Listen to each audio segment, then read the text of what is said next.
It became the seminal piece of a whole generation of counterculture. Within its simple parameters, Trio A managed to violate every balletic law and get away with it.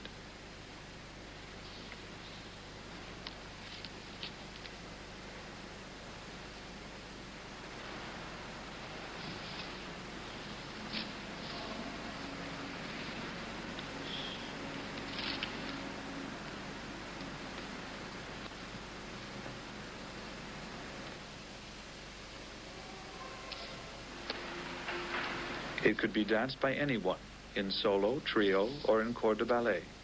It could be costumed or performed in the nude, in bare feet or in sneakers. Ironically, it became a classic. It has been done by all kinds of people at different ages, at different degrees of skill, by myself in different physical conditions. In teaching it over the years, I realized almost anyone could learn it and would do some version of it that was acceptable.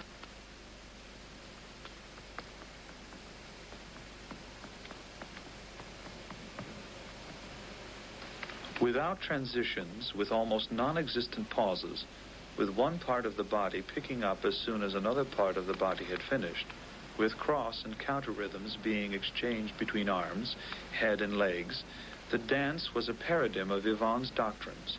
No skill, little energy, few accents, and unhurried control. I didn't know what I was after. I certainly didn't have a plan of action articulated, but these ideas evolved as I got involved in working it out. Did I want it to look effortless? Did I want it to be light, heavy? And there were stipulations. I would not repeat anything. No movement or phrase would be a variation on any other.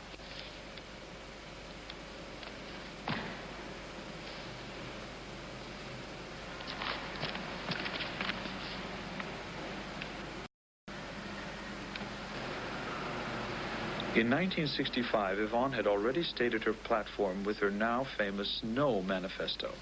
No to what?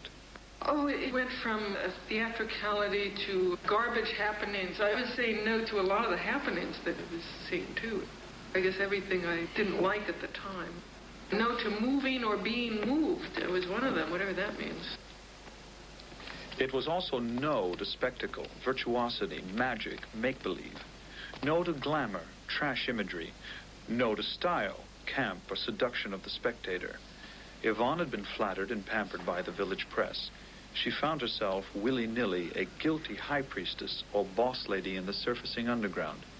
And she said no to that, too.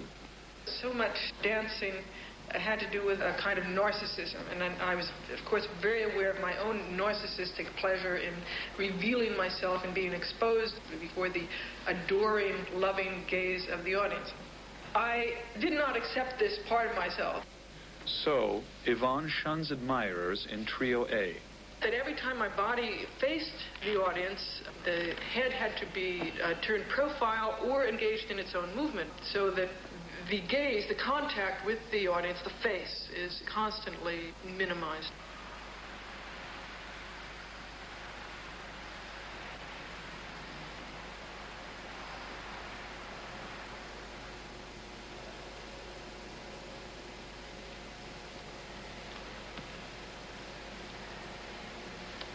I recall that people said of me, she walks as though she's in the street.